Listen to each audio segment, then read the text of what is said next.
स्वागत है आप सभी का आवाज इंडिया टीवी के इस शो पर जिसका नाम है हम बेटियां सावित्री की। आज जो सावित्री की बेटी हमारे साथ है, बाय प्रोफेशन एक डेंटिस्ट है, एक डेंटल क्लिनिक चलाती है, औरंगाबाद में ही रहती है। और सबसे महत्वपूर्ण बात बताई जाए कि डेंटल क्लिनिक चलाते हुए भी समाज के लिए काफ़ी वक्त देती है, एक सामाजिक कार्यकर्ता है, महिलाओं के लिए, ट्राइबल सेक्शन के लिए भी काम करती है, एजुकेशन के लिए काम करती है। और 22 प्रतिज्ञाएं जो बाबा साहब ने दी थी बुद्ध धम्म की दीक्षा लेते वक्त, जिसे बहुत ज़्यादा हम महत्वपूर्ण मानते हैं, उस पर भी काम करती है। तो आइए अर्चना जी से मिलते हैं। हमारी जो मेहमान है उनका नाम है Archana Ganvir. Ma'am, welcome to our show. Thank you. सबसे पहले मैं आपसे पूछना चाहूँगी कि आप, जैसे कि मैंने सभी को बताया कि आप एक डेंटिस्ट हैं, आपने 22 प्रतिज्ञा के ऊपर काफ़ी काम किया है, उसका प्रचार प्रसार किया है। लेकिन ये सब जो चीज़ें हम सीखते हैं, जो हमें गुण आते हैं मूल भाव से, हमारे स्वभाव में जो हमें मिलते हैं, वो हमारे परिवार से, हमारे माता पिता से। तो सबसे पहले किसी भी और चीज़ पर जाने से पहले, किसी और मुद्दे पे जाने से पहले मैं आपके परिवार के बारे में, आपके बचपन के बारे में जानना चाहूँगी। मेरे बचपन के बारे में आप अगर जानना चाहती है तो मेरा जन्म औरंगाबाद में ही हुआ है। मेरा पूरा बालपन औरंगाबाद में ही गया है। मेरा एजुकेशन भी औरंगाबाद में ही हुआ है और शादी भी औरंगाबाद में ही हुई है। तो मैं बाय बर्थ औरंगाबाद में ही रहती हूँ, मतलब बाय बर्थ से। और एजुकेशन भी औरंगाबाद में है। और मेरा घर का अगर आप पूछेंगे, वातावरण अगर घर का मेरे पूछेंगे तो बहुत श्रद्धालु टाइप का मेरा वातावरण था घर का, मेरे मम्मी की तरफ का। और एक जॉइंट फैमिली में मैं रहती थी। मेरी अज्जी ऐसी थी कि जब तक वो भगवान की पूजा नहीं करती थी तब तक वो नाश्ता या खाना वगैरह भी नहीं लेती थी। धार्मिक किस्म का माहौल था। धार्मिक किस्म का माहौल उसमें था। और है ना, लेडीज लोगों को थोड़ा बहुत फ्रीडम नहीं था। बहुत फ्रीडम ऐसे नहीं था। अभी जैसे मुझे पूछा जाए एजुकेशन के बारे में, 10th में अच्छे मार्क्स मुझे मिले थे। मेरे पापा से भी मेरा लगाव ज़्यादा था। मेरे जो भी अपन मतलब ना हट्ट, वो मैं मेरे पापा से ही पूरे करती थी। जैसे खेल कूद में पार्टिसिपेशन। आप कैसी थी? स्कूल लाइफ में तो मैं हर गेम में पार्टिसिपेट करना है, चाहे वो गेम हो, चाहे ड्रिल हो, चाहे आप क्या उसको बोल सकते हैं, इंडोर गेम्स है, आउटडोर गेम्स। मतलब हम ऐसा समझ सकते हैं कि आपकी पसंद स्पोर्ट्स की तरफ ज्यादा थी उन दिनों में, स्कूल टाइम? स्पोर्ट्स भी और एजुकेशन भी। मुझे ऐसे लगता था कि मैं हर जगह पे बस अच्छी रहूं, फर्स्ट रहूं। हाँ, फर्स्ट रहूं। और नहीं, ये शब्द मेरे डिक्शनरी में नहीं था। कभी ऐसा कंपटीशन वाला फीलिंग आया कि कोई फ्रेंड है आपकी, आपसे आगे जा रही है, तो क्योंकि जैसा आपने कहा नहीं था, या फर्स्ट आने की जो जिद थी, ऐसा कभी कोई किस्सा हुआ है आपके लाइफ में? हाँ, मुझे याद है, मैं 3rd स्टैंडर्ड में थी, 3rd या 4th, I think 3rd standard में थी।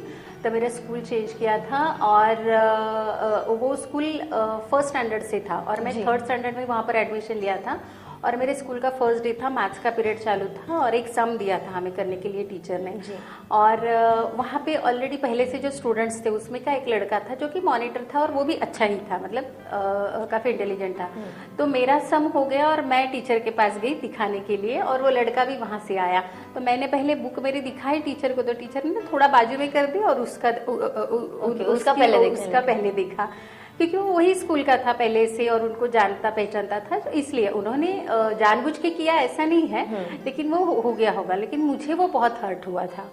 मैं तभी घर पे आई और बहुत रोई थी और मैंने बोला कि नहीं, मैंने पहले सम किया था, मैं पहले वहाँ पर गई थी, लेकिन फिर भी मेरा उन्होंने नहीं देखा और उसका देखा, मुझे वो स्कूल में जाना ही नहीं है। मतलब बचपन में हमारे में उतनी मैच्योरिटी नहीं होती कि हम समझ सके, छोटी सी भी बात बहुत गहरा असर कर जाती है काफी बार। तो आपकी हॉबी समझ सकते हैं उसको, लेकिन कोई भी चीज़, कोई भी हॉबी डेवलप करने से पहले, या फिर हो सकता है किसी भी चीज़ में इंटरेस्ट लेने से पहले, हम किसी एक को देखते हैं, किसी पर्सन को जिसको हम फॉलो करना चाहते हैं, जो हमारे इंस्पिरेशन होते हैं, हमारे आइकन होते हैं। तो आपके लाइफ में आपके इंस्पिरेशन, आपके रोल मॉडल कौन कौन है? तो हर एक फील्ड में है ना, जैसे अलग अलग आइकॉन्स, जैसे आप बोलते हैं कि मुझे पापा का है एजुकेशन में सपोर्ट करना, वो मेरे आइकॉन है। मेरी ग्रैंड मदर जिसका मैंने जिक्र किया है कि संस्कार उनसे लिए है, तो संस्कार के फील्ड में वो आइकॉन है। मैनेजमेंट कैसे करना है उसमें मेरी मम्मी का जैसे आप बोल सकते हैं कि वो मेरे आइकॉन है। और शादी के बाद मेरे हस्बैंड जो है तो वो मेरे लिए सबसे सपोर्टिव, और जिसे बोलते हैं ना कि एक आदर्श पति कसा असावा या अच्छा। सपोर्टिव कैसे रहना चाहिए, तो ही इज माय वेरी ये बेस्ट तो लाइफ आपके फैमिली में से बात हुई, आपके बिल्कुल, क्योंकि हम जहाँ रहते हैं बड़े बड़े लोगों से बाद में पहचान होती है, हमारी फैमिली में से सबसे पहले हमारे आइकॉन तैयार होते हैं। लेकिन उसके बाहर भी जो हमारी जिंदगी है, हो सकता है हम जो प्रोफेशन चूज करते हैं या फिर हम जिस तरह से जीते हैं, पूरे हमारे जिंदगी का एक आइडियल जीवन जीने के लिए भी हमारे आइकॉन होते हैं। उनमें से भी जानना चाहूंगी। आइकॉन्स पहले, जब शादी के पहले की जब जो बात आती है तो उसमें मेरी ग्रैंड मदर इंदिरा गांधीला जास्त उसका उस पर ज़्यादा पकड़ा रहता था। कुछ भी न्यूज़ आते थे या कुछ होते थे तो मेरी ग्रैंड मदर टीवी के सामने बैठती थी और बोलती थी कि बगा इंदिरा गांधी आ ली है। तो थोड़ा थोड़ा ऐसे लगता था, मतलब वो एक आइकॉन, तो वो एक आपकी लेडी भी आइकॉन भी, इंदिरा गांधी ही थी। हाँ, मतलब वो लेडी होके भी कितना अच्छे से वर्क कर सकती है या ये थी, तो इस तरीके से वो था। आप इंदिरा गांधी जी को वो बोल सकती है। बाद में जैसे हम लोग स्कूल में कॉम्पिटिशन्स में भाग लेते थे तो टीचर्स तो थे ही उसमें। हम लोग जो कंपटीशन में महात्मा गांधी जी है या उनके ऊपर जब हम लोग भाषण देते थे तो उनका चरित्र जब हम लोग पढ़ते थे तो वो भी फिर आइकॉन होने लगे वो। उसके बाद में जब मैं शादी होने के बाद जब थोड़ा ये कल्चर में आ गई और बाबा साहब का जो चरित्र वगैरह जब मैंने पढ़ा, सावित्रीबाई फुले का पढ़ा, फिर ज्योतिबा फुले का पढ़ा, रमाई का पढ़ा, तो मेरे आइकॉन तो मुझे अभी ऐसे लगता है कि बाबा साहब अम्बेडकर, सावित्रीबाई फुले, रमाई, ज्योतिबा फुले, संत कबीर, गौतम बुद्ध, ये सब मेरे आइकॉन हो गए अभी। मतलब सारे कंसेप्शंस थे वो चेंज हो गए, वो कंसेप्ट पूरे चेंज हो गए। और मुझे ऐसे लगा कि शायद पहले क्यों नहीं मैं इतना, इससे पहले क्यों मैं इनका चरित्र नहीं पढ़ सकी। जी जी बिल्कुल। अर्चना जी, यहाँ पर मैं आपको रोकना चाहूंगी, हमारी बातचीत आगे और बढ़ेगी, लेकिन यहाँ पर एक छोटे से ब्रेक का वक्त होता है, तो लेते हैं एक छोटा सा ब्रेक। कहीं मत जाइए, अर्चना जी से बातें आगे और भी होने वाली है। मेरे हस्बैंड जो है वो एनजीओ में काम करते हैं और एनजीओ में काम करते करते जैसे लेडीज़ के क्षेत्र में कुछ प्रोजेक्ट्स लेते हैं या मेडिकल फील्ड में होने की।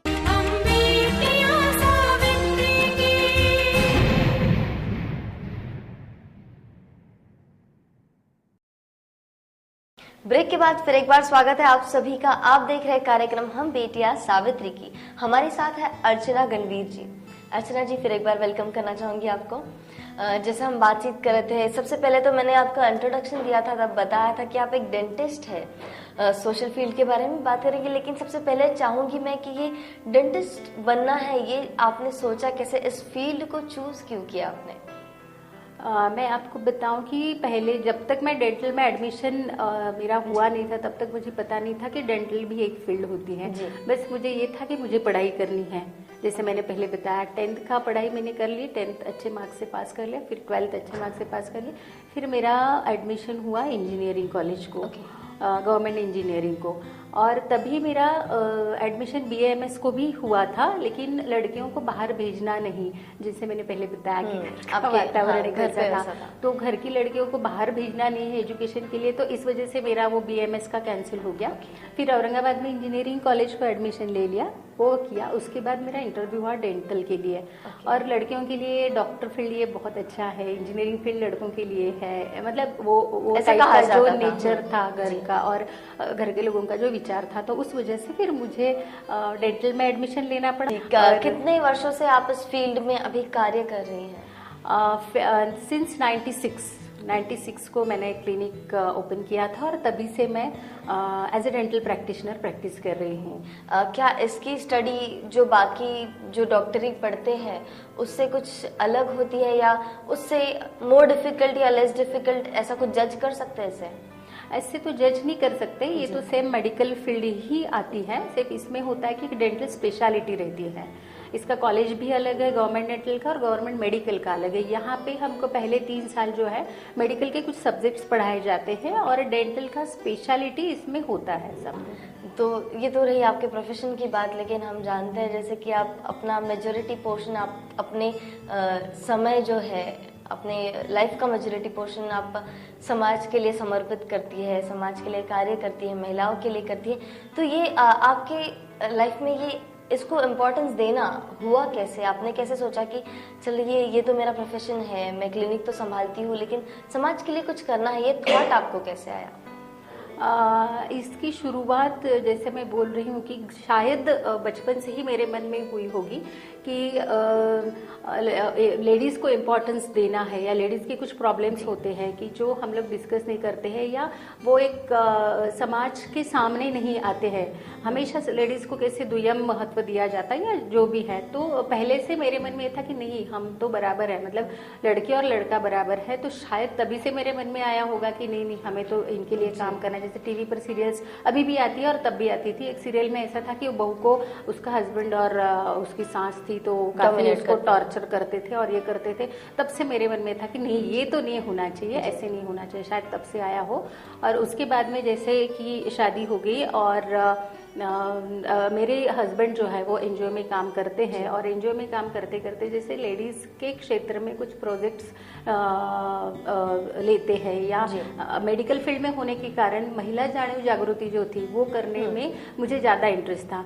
तो जैसे हम लोग ये महिला मेळावा है या फिर बचत गट वगैरह होते थे तो वहाँ पे जाके लेडीज लोगों को आरोग्याबद्दल माहिती देना, उनके हेल्थ के बारे में बोलना है, स्वच्छतेबद्दल बोलना है, ये सब चीज़ें करती थी मैं। और डेंटल चेकअप कैंप्स मैं लेती थी कि चलो मेरा ये प्रोफेशन है, मैं क्या सेवा कर सकती हूँ कि लेडीज के बारे में इसका कुछ फायदा होना चाहिए।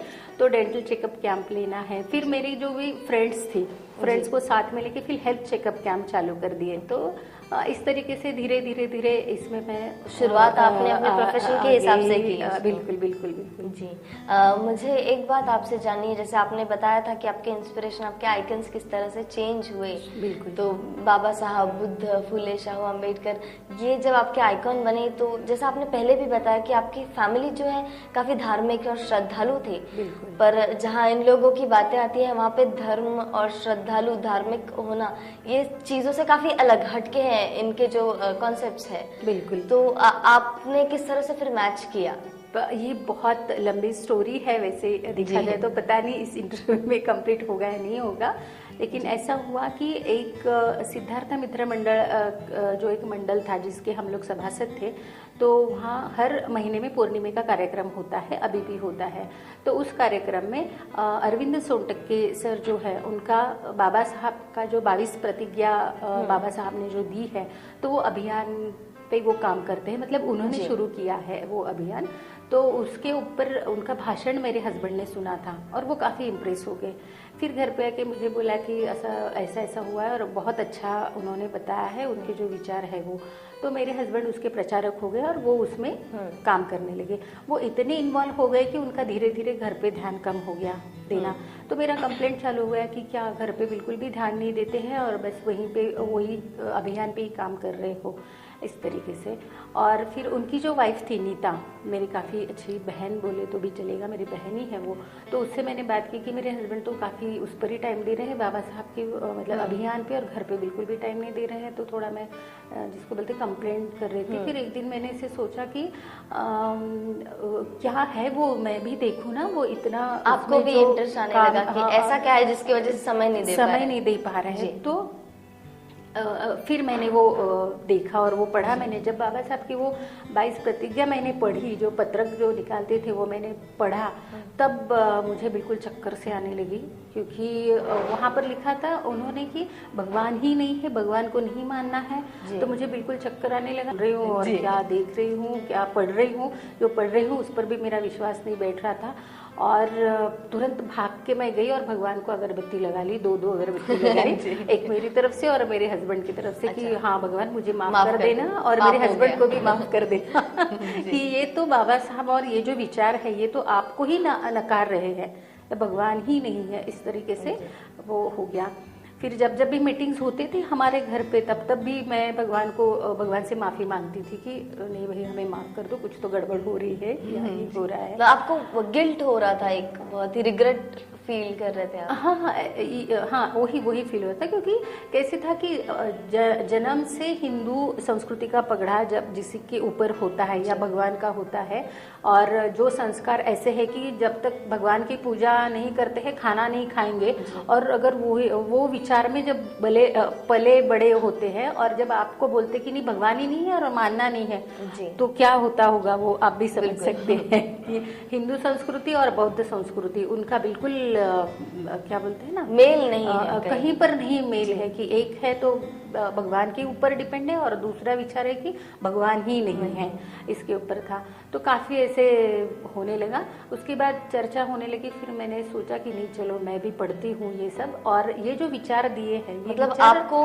लगा ऐसा कि इसकी जड़ तक जाना चाहिए, कि क्यों बाबा साहब ने 22 प्रतिज्ञाएं दी, क्यों इतना क्रूअल, जैसे हिंदू के हिसाब से तो यही कहा जाएगा कि इतना क्रूअल क्यों, इतना हाँ ये क्यों है और क्या ऐसे विचार है जिस वजह से उन्होंने ये सब नाकारा है या ये किया है। तो फिर वो उसके जड़ तक जाना चाहिए। इस तरीके से मैंने फिर पढ़ाई की, थोड़ा जो बोलते हैं ना दरवाजे खुले कर दिए और पढ़ने लगी, चर्चा होने लगी। सोनटके सर के साथ, नीता के साथ ज़्यादा मेरी बात होने लगी और मेरे हस्बैंड के साथ ज़्यादा बात होने लगी। वो भी मुझे बहुत अच्छे से ये सब बातें समझाते थे, और धीरे धीरे फिर जैसे ये सब होने लगा, धीरे धीरे मेरे मन से ये सब जाने लगा और मुझे लगने लगा कि नहीं ये बाबा साहब ने जो दिया है वही सही है। मैं यहाँ आपको रोकना चाहूँगी, ब्रेक का यहाँ पर वक्त होता है।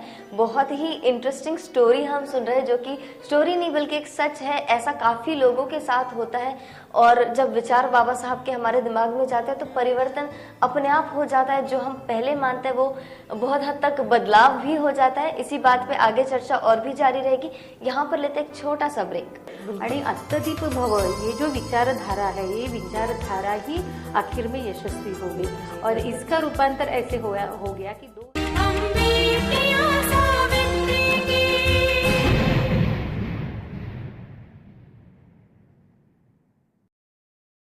ब्रेक के बाद फिर एक बार स्वागत है आप सभी का। आप देख रहे कार्यक्रम हम बेटियां सावित्री की, और हमारी बातचीत चल रही है अर्चना गणवीर जी से, जो कि बाय प्रोफेशन एक डेंटिस्ट है लेकिन एक समर्पित सोशल एक्टिविस्ट है।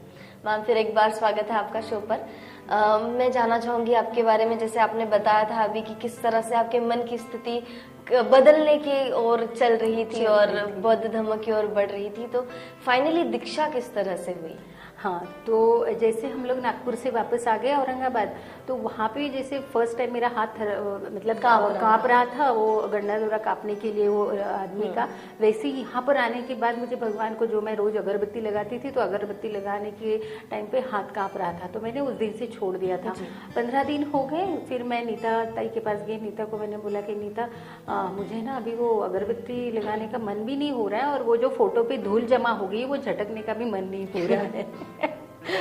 तो इस तरीके से धीरे धीरे मेरे मन से ये जो है हिंदुइज्म बोलो या ये जो है ये सब गया, और बाबा साहब के विचार जो है, बाबा साहब के विचार ने मेरे मन पे पूरा काबू कर लिया। मुझे ये मतलब मुझे ये क्या बोलेंगे हम उसको, कि मला पटले थे सगळे विचार, काबू केलं म्हणजे जाणून मुद्दाम असं माझ्यावर लादलं गेलं नाही, तर अंतर्बाह्य मी त्याच्यातून बदलले।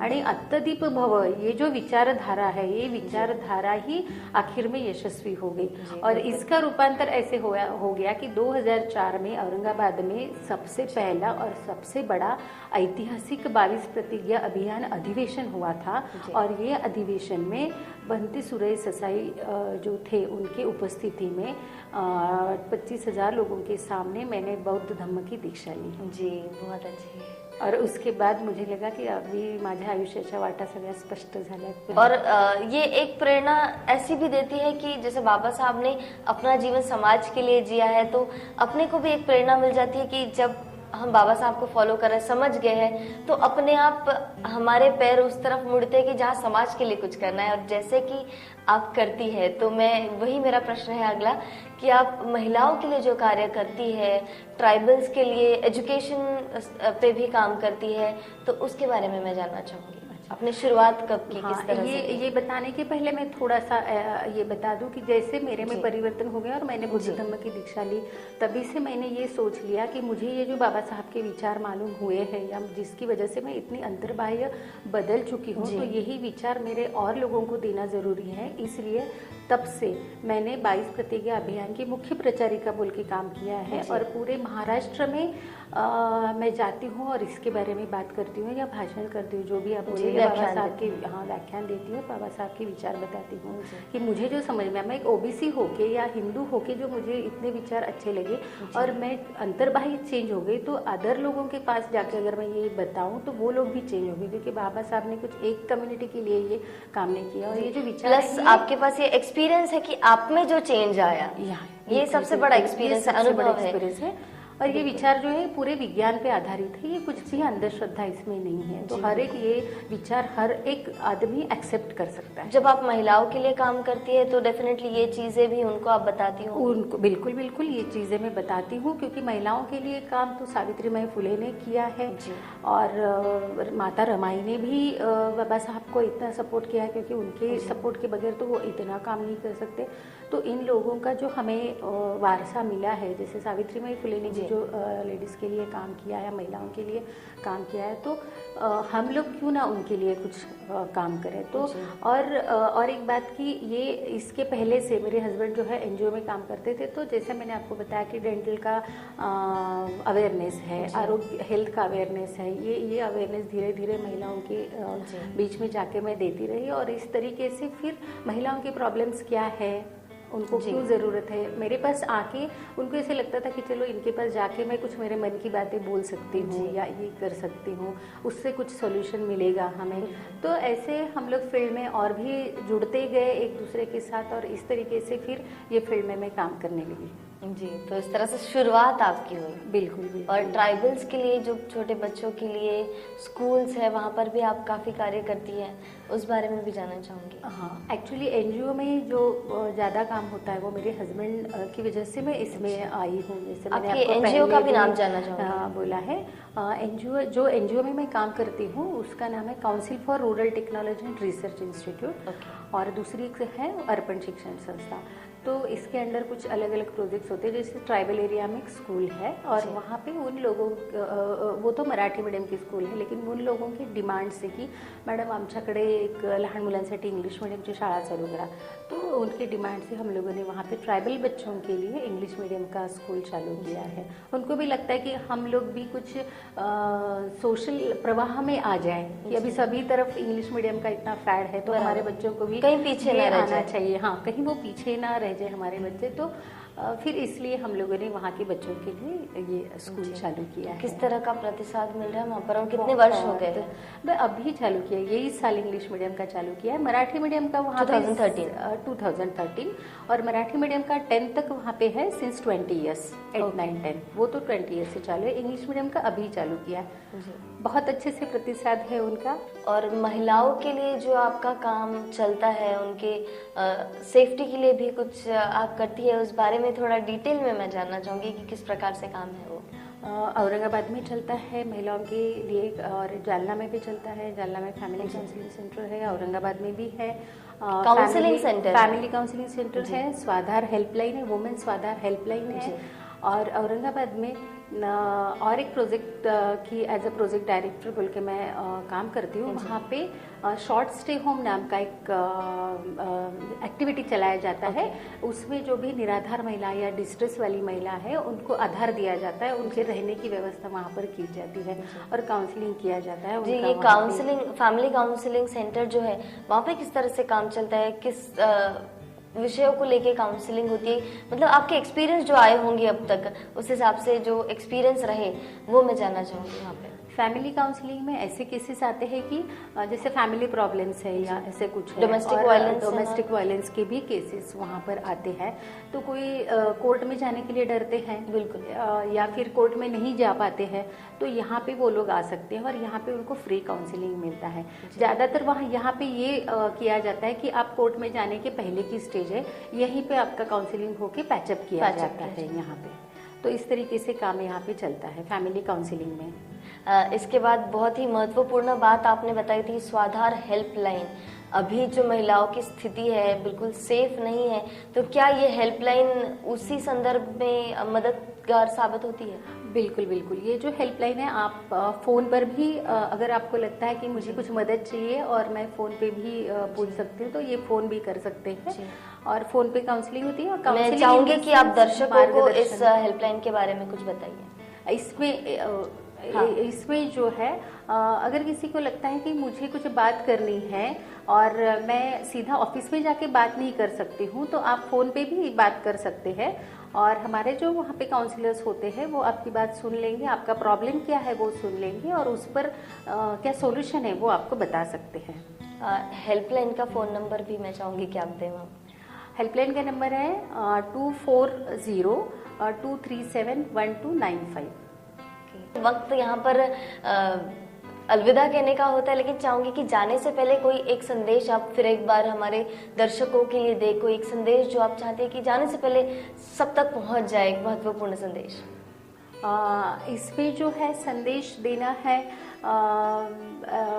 आज जो प्रोग्राम आहे की आम्ही सावित्रीच्या लेकी, तर याच्यामध्ये सावित्रीबाई फुले ने हमारे लिए जो भी कार्य किया है, ये तो हम सब लोग जानते हैं कि सावित्रीबाई फुले ने क्या किया है, ज्योतिराव फुले ने हमारे लिए क्या किया है। इतने बड़े लोगों का वारसा हमारे पीछे है, तो हम लोगों को उनका वारसा चलाना चाहिए आगे, इसलिए हम लोग कुछ काम करें। तो हो सकता है आप में से किसी को अगर आपके ज्ञान का दान देना हो तो आप आके हमें ये दान दे सकते हैं। लेडीज़ को अगर कुछ आपकी तरफ से हेल्प हो रही है आपके विचारों से, अच्छे विचारों से, ताकि वो अच्छी ज़िंदगी जी सकेंगी वो विचारों से, तो आप वो विचार के दान हमें दे सकते हैं, ज्ञान का दान हमें दे सकते हैं। और दूसरा एक संदेश मैं देना चाहूँगी कि बाबा साहब के विचारों से इतना मुझे खुद में इतना मेरे में अगर अंतर्बाह्य चेंज हुआ है और मैं हिंदू धर्म छोड़ के बुद्ध धर्म की तरफ आई हूँ और बुद्ध धर्म को एक्सेप्ट मैंने किया या बुद्ध धर्म की दीक्षा मैंने ली है, ये सब में और जैसे मैंने पढ़ाई की है या जो भी बुद्ध धर्म का मैंने ज्ञान प्राप्त किया है, तो इस बाबा साहब ने जो भी काम किया है वो किसी एक कम्युनिटी के लिए नहीं किया है, बाबा साहब ने सबके लिए ये किया है। बहुत बहुत धन्यवाद आपको, बहुत अच्छी हमारी बातचीत चली। थैंक यू वेरी मच, आप हमारे शो पर आए। दोस्तों यहाँ पर लेते हैं अलविदा और मिलाऊंगी आपको सावित्री की अनेक बेटियों से अगले कई और एपिसोड्स में। तब तक ले दीजिए हमें इजाजत। धन्यवाद।